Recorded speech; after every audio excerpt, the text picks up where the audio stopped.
Hey, what is going on, everybody? Rock D Lee in the building. So I'm excited to jump into James Gunn's plan, right, for changing up the DCU universe, rebooting it, is what I'm under the impression of. I was actually on the Facebook. I'm giving up my age here. I was on Facebook when I was seeing people blame Dwayne "The Rock" Johnson for ruining Shazam, ruining Black Adam, and people were like, no, it's actually James Gunn who ruined it. And that's when I actually came on and realized that there's a video about it. So I'm like, oh, okay, I'm gonna jump into it and consider doing more, DCU or Marvel material on this channel.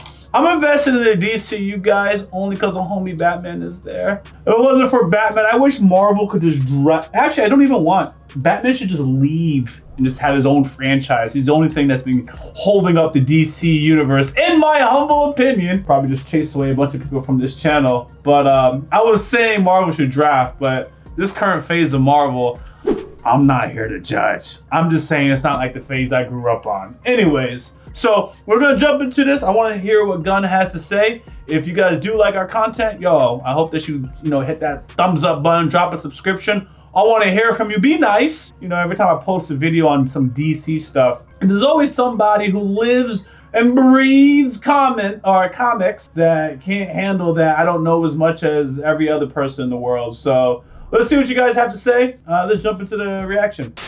All right, let's see what Gunn got to say. Gunna. Hey everybody, I'm James Gunn. I'm the co-CEO of DC Studios.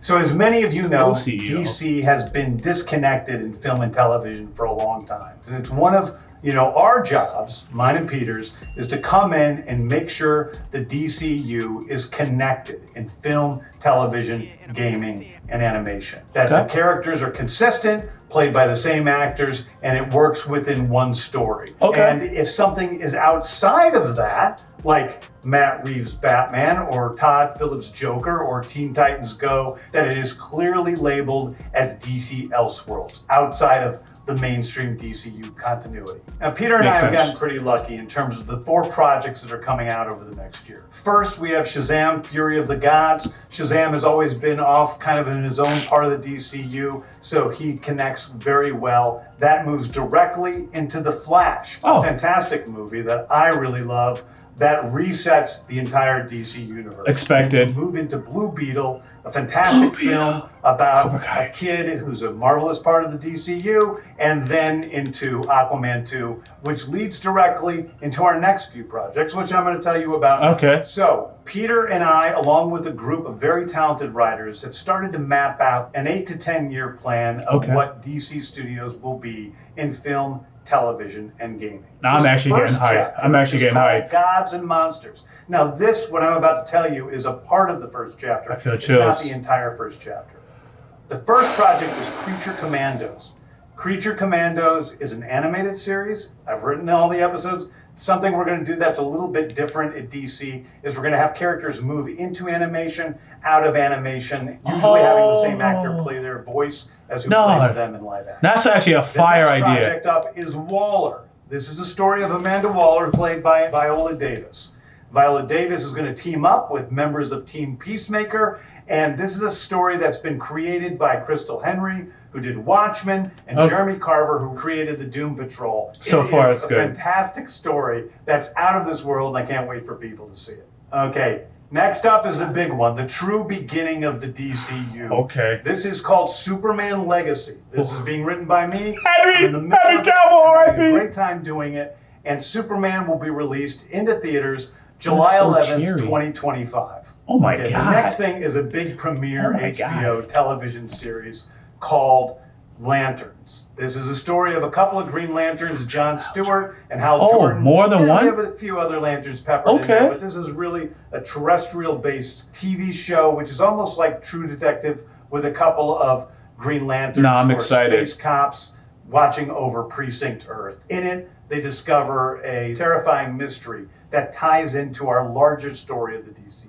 Okay. Next is a big movie this is good. The Authority. The Authority is a passion project of mine. It's based on the marvelous Wildstorm characters we are now bringing into the DCU and will interact with all of our primary DCU characters. Okay. The Authority are a group of superheroes who think the world is broken and they want to fix it by any means necessary. It's a very different look at superheroes.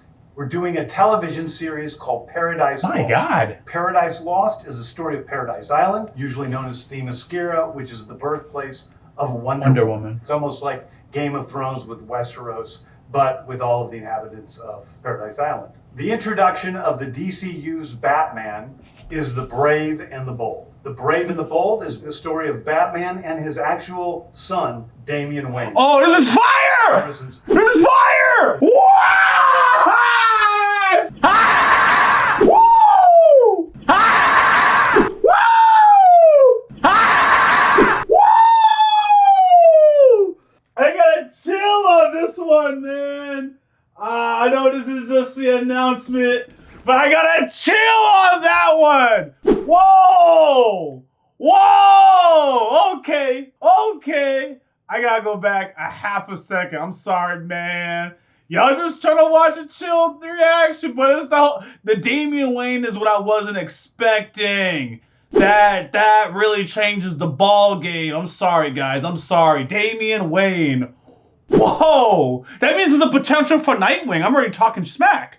I'm just gonna listen. The story of Batman and his actual son, Damian Wayne. This is based on Grant Morrison's great comic book run. Damian Wayne is my favorite Robin. Yeah. He's a little assassin. Yeah. Batman tries to get in line, and so this is the story of the two of them. Fire. And the beginning of sort of the Bat family in the DCU. Fire. Next up is a TV series. Is that Booster Gold? Gold. Oh my God! Comic No one talks about Booster Gold! Fascinating guy. He's a loser from the future who uses future technology to come back to present day and become a superhero. No, so that people will I'm too hyped. It is basically the superhero. These are the story parts I of recognize. Imposter Syndrome on an HBO Max series. Okay. One of my favorite I look comic book forward to series that. from last year was Tom King's run on Supergirl, Woman of Tomorrow. And so we're going to turn that into a big science fiction epic film.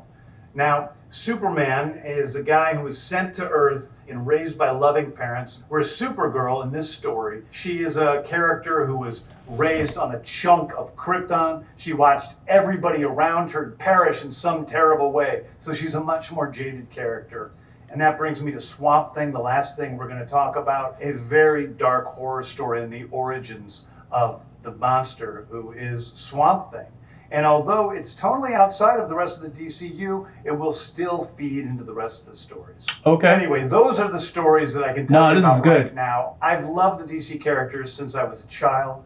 They're incredibly important to me. I knew that this was a once-in-a-lifetime opportunity to do something very different. One of the things that's very important for me in all of these movies and TV series is that the director's vision and the vision of the writers and all of the creators is unique. Okay. It's something special. Storytelling is always king. That's all that matters to us. Okay. I want to be true to those stories. I want to be true to you guys and really give you something different than you've ever seen before. Anyway, thank you, everybody. I appreciate you watching. I hope this was exciting for you because it's really exciting for me. And I can't wait to start to dive into these stories with you guys on this grand adventure. Thank you so much. Okay. Dwayne Johnson was right about one thing. The hierarchy of power in the DC universe is about to change. Just not for him. It's changing, but it's leaving him in the dust. Say goodbye to faces, folks. Okay. Actually, that video is worth watching. I'm gonna watch it on my own time. That video is actually worth watching. No, this is good, guys. Personally, I'm excited. It was going good. I especially got excited when it came to the Batman side of stories. Like, yo, he's gonna be here. That's fire. Booster Gold being here? No, man, y'all don't even know. Okay. So I'm gonna be honest with you guys, quick breakdown. I'm more of an animated series, animated movies watcher, and the only thing I would know about the comics is, when I'm watching an animated series and I come across a character, I'm like, yo, what do they do? You know what I mean? Especially watching Justice League and Justice League Unlimited. Those are the shows I grew up on. Justice League Unlimited, Teen Titans, Batman the Brave and the Bold, the cartoon series, Batman Beyond. I watched that. I'm not gonna go, I don't really care. So the point is, Booster Gold is in Justice League Unlimited. I always thought he was cool, especially because he was the background character and he comes off as selfish or, just wants to put a name for himself. But you saw that throughout the series. He actually really started to care. And I love those kind of characters, man. So I'm excited about that because people like in your casual day-to-day never hear of Booster Gold. That being said, a lot of the works that I was seeing is people that I'm not used to, not the big names. So I was expecting if they do a reboot that we'd we'll never know what they're gonna talk about, but I was expecting in this reboot talk, this is only the first chapter, that we'd see or hear the common. No, they're there. It's Green Lantern. They got the Wonder Woman set up with Paradise Island. They got Batman doing his thing, all right? And they have Superman, right? And they're starting with the Batman family. No, they're doing their thing. They're just doing their thing smart. And I'm gonna say they're doing it just the way Marvel started off originally, where they were making their individual characters and their stories or their worlds, and then before you know it, they meshed up and became the Avengers. When DC did it, they just rushed it. Just rushed the story and threw a whole bunch of people together that have minimal background and why Batman and Superman are fighting. It's understood, but at the same time, it's like, whatever, dude. No, I expect good things. I expect good things from this project. And I like where they're going. I like that they're going to take their time. This dude said, now until 2025 do we get that Superman movie. And he said an 8 to 10 year project. So, I mean, and I'm excited. I'm excited. Oh, I also like the Damian Wayne aspect because that's that edgy, he's an edgy Robin. He's not afraid to kill people. He'll try and Bruce will be there. But no, don't do it. Don't do it.